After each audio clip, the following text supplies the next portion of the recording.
Hello everyone, welcome back to the NPC Dungeon. I hope you liked last week's video. It was a little shorter than usual and it covered a few things that I like to do to keep my D&D sessions going as a DM when things start to drag a little bit. If you haven't seen it, that's fine. You don't have to have seen that one to understand this one or anything like that, but I will leave a link in a card of that video if you'd like to. Anyway, today's video is going to be related to that one, as you can probably tell from the title. It's going to be about some things that we can do as players to help keep the game moving along. All the work isn't necessarily on the DM, and there are a lot of things that we can do as players to help out. The DM could have the best story ever and be the best DM to ever live, but if the players just aren't getting into the game, getting into their characters, and trying to do something or press forward in some way, the game's going to drag. This video is also going to be a little shorter than usual, just like last week's, and it's going to be more of a general discussion than a list of ideas, and I really hope that you still like it. Anyway, with that intro out of the way, let's get started and let's learn something.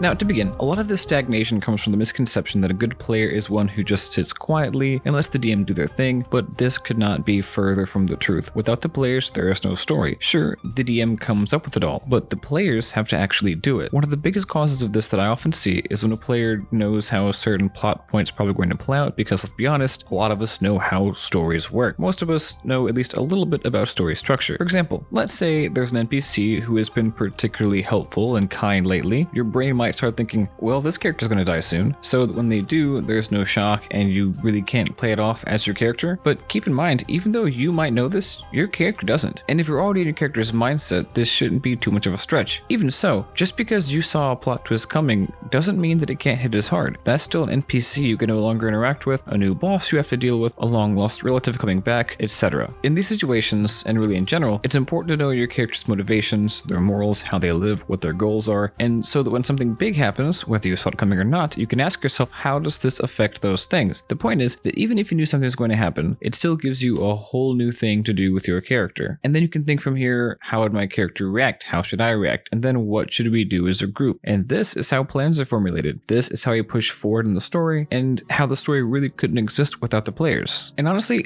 I see nothing wrong with suspending your disbelief a little bit. Think about it. We're playing a game where we pretend to be wizards and cast magic spells. It's not much of a stretch. But okay, you might be thinking, what if there really is nothing to do? Well, this is another big misconception. Even if the DM doesn't give you anything to do, there is always something to do. Obviously, barring extreme cases where the DM literally just didn't plan. We've all played a game like that before. It's not fun. But there's this big running joke about D&D that it's mainly just walking. And that might be true depending on the campaign you're playing in, but even if you're just walking or chilling in an inn or whatever, there are still plenty of things to do. And as you might have guessed, it again boils right back down to being in your character's mindset and playing like your character would play. For example, are you just walking with your party? Maybe earlier that day one of the players did something unexpected or helped you with something important to your character. Bring that up, talk to them, make it into a moment. For example, I'm playing a character right now in a campaign where our party just discovered the hideout of someone who we think is a pretty dangerous villain. This villain had a mask hanging up. I wanted to send a message to them, so in the gutsiest move I could think of, I replaced the mask on its hanger with my hat that I always wear. I'm kind of known for it, and I wanted to disfigure their mask. The only problem was it was metal. Well, the party's paladin, who my character didn't really know very well at the time, offered to use burning hands to kind of melt parts of it and warp it a little bit, and you better believe I'm definitely bringing that up next session when I get a chance. And you also never know what could come of it either. This conversation could open up a whole new conversation about planning for whatever has to come up in the future. It could strengthen your bonds, and later on, when things get dire, it's these moments you can have your character look back to it and use for inspiration to give that epic boss fight just that much more stakes. And that's it. I know it was still kind of a short one and really only had 2 major points, but I still hope that you liked it, and if you did, feel free to leave a like and subscribe if you really liked it and want to know when I release a new video. I release new videos on Fridays, a new pixel art piece every other day, and about 3 to 7 short videos per week. Again, thank you so much for watching. I really hope that you found this video useful. Come back next week where I'll be talking about the virtues of knowing your players' characters. I have a video I released a while back about knowing your players. I'll leave a link to that if you'd like as well. And until next time, let's learn something.